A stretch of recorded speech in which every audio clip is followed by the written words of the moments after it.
Ladies and gentlemen, welcome to Metropolis Radio. Today we are talking about the fact that Degrassi is getting yet another series, and that series is going directly to HBO Max. But before we get into it, guys, I just want to remind you that at least one of my videos every week will be exclusive to my BitChute and Odyssey channels. So if you're only following me on YouTube, you are not going to get everything that I put out. The links to my BitChute and Odyssey channels are down in the links to those are down in the description below. So with that out of the way, let's get right into this new Degrassi reboot. Apparently this news just broke, I believe yesterday by the time this video uploads, about the new Degrassi reboot with 1-hour episodes to release on HBO Max in 2023. Degrassi is getting a reboot on HBO Max, which is scheduled to premiere in 2023 with 10 1-hour serialized episodes.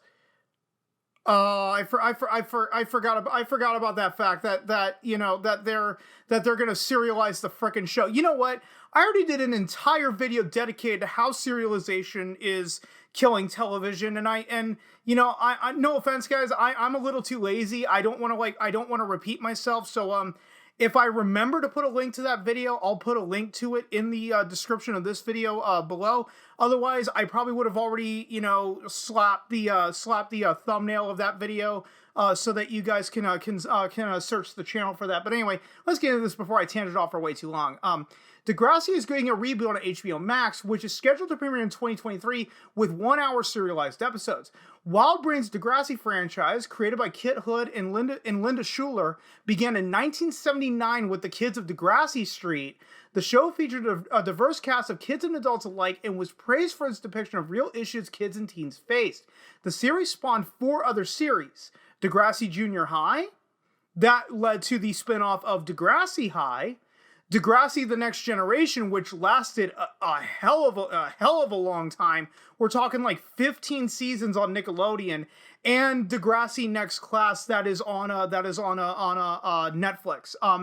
Each series is set in Toronto and depicts real life issues in the journey from childhood to adulthood, and has had an enormous impact on teen television. The most popular show, Degrassi: The Next Generation, aired for an impressive 14 seasons. Okay, I thought it was 15. With a number of recurring cast members staying on the show for 8 seasons. Many Degrassi actors have gone on to have successful afterwards. I think they meant to put successful careers afterwards, including chart-topping musician Drake. I did not know that. I didn't know he was originally on Degrassi.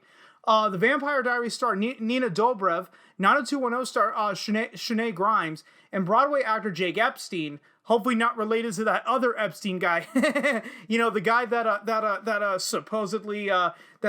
supposedly took a short drop off of a bunk bed. Anyway, not gonna go into that. The franchise has become a pop culture staple, and each generation serves as a reflection of society and the issues faced at the time. Eric Goldman shared a press release from HBO Max announcing a reboot of Degrassi, which is scheduled to premiere in 2023 with 10 1-hour serialized episodes. The series will be helmed by 2 showrunners, and I am gonna butcher the hell out of this name, and I do apologize in advance. I know it's Lara, Lara. I know this pronounced as Lara. Azopardi, I believe is how you pronounce her last name. Lara Azopardi from The Bold Type, and Julia Cohen of Riverdale and The Royals. As of now, the series has an exclusive US HBO Max distribution deal, with all 14 seasons of Degrassi: The Next Generation coming to the platform later this year as well. The decision to change the format of the show to 1 hour may come as a shock to fans of the original show, as the previous series' episodes were only 30 minutes. Exceptions came in the form of TV movie specials or multi-part episodes. Degrassi followed the format of daytime soap operas more so than primetime TV dramas, which added to the immersive feeling of watching the show as a teen. The longer episode length tightens the cast size and narrows the storylines to fit a serialized structure that follows popular teen dramas like One Tree Hill or Euphoria. Never saw One Tree Hill and have no interest in Euphoria. Again, guys, I did an entire video, dedicated to how serialization is killing television. If you would like to go, listen to listen to my arguments there about all the downsides that the serialization of modern television is bringing to the landscape. There is no surprise, however, in HBO Max's decision to pick up the series with its reboot of Gossip Girl, breaking streaming records for the network. Euphoria Season 2 is starting off strong for the streaming platform, with the Pretty Little Liars reboot also on its way. HBO Max has found a prominent audience in teen drama similar to the Warner Brothers and Viacom CBS network, the CW, and believe me, we will get to the CW later. News of the CW's profitability struggles could mean that HBO Max may serve as the replacement for television series for audiences 15 to 25. Production on the reboot is set to start in the summer of 2022, and fans of Degrassi can enjoy all 14 seasons of Degrassi: The Next Generation while they wait when it comes to the platform in the spring. Now, speaking of the fact that The Next Generation is gonna come to HBO Max in the spring here. Let me see, where was it? The spring, Degrassi. Okay, first premiered following a 10-year hiatus. Okay, here we go. Okay, now HBO Max is making Degrassi: The Next Generation available to stream via Alex Zalbin on Twitter. All 14 seasons of the series will hit the platform sometime in spring of 2022, while Degrassi is available for streaming on niche services like Tubi and Pluto TV. I was about to say, I did see it on Tubi at one point. HBO Max's acquisition of The Next Generation, the longest running and most popular installment of the franchise, is a boon for the platform. Here's the important part, and this is the part I wanted to get to. HBO Max didn't acquire other series within the Degrassi franchise, including the original 80s episodes. Perhaps most notably, the deal does not include Degrassi Next Class, the 5th series in the franchise, which is on Netflix, I believe.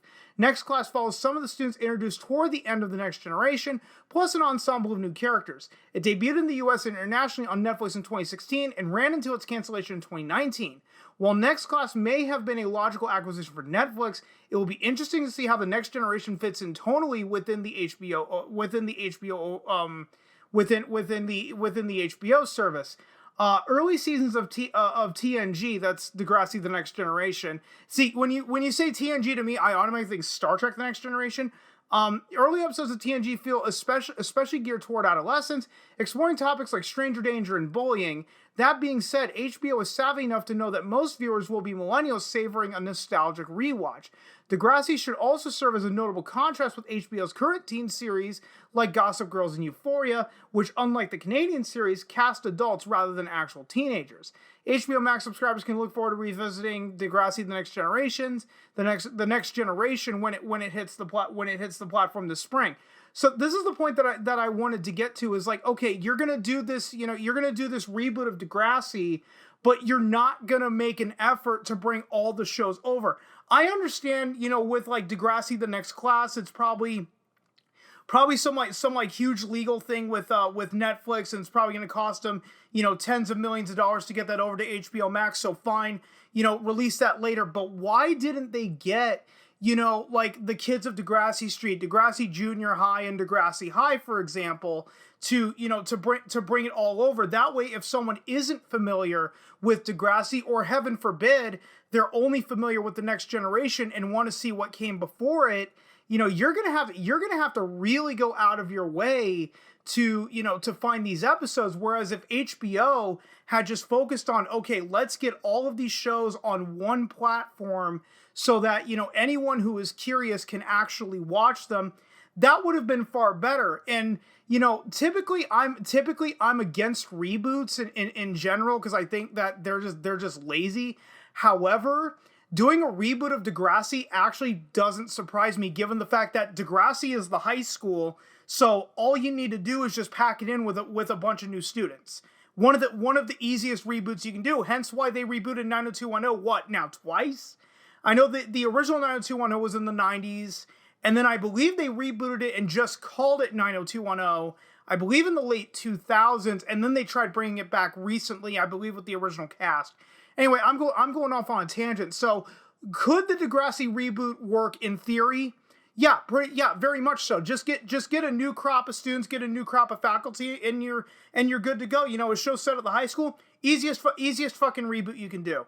And guys, that's pretty much all I got for you. If you stuck around this long, thanks so much for doing so. Actually, if you stuck around this long, I am going to tease what my alt tech exclusive for this week is going to be, and we are actually going to be talking about the CW. Speaking of teen TV, So by the time you guys see this video, by the time you guys see this video on YouTube, my video on the CW should be up on BitChute and Odyssey, and it is titled "Will the CW be a streaming wars casualty?"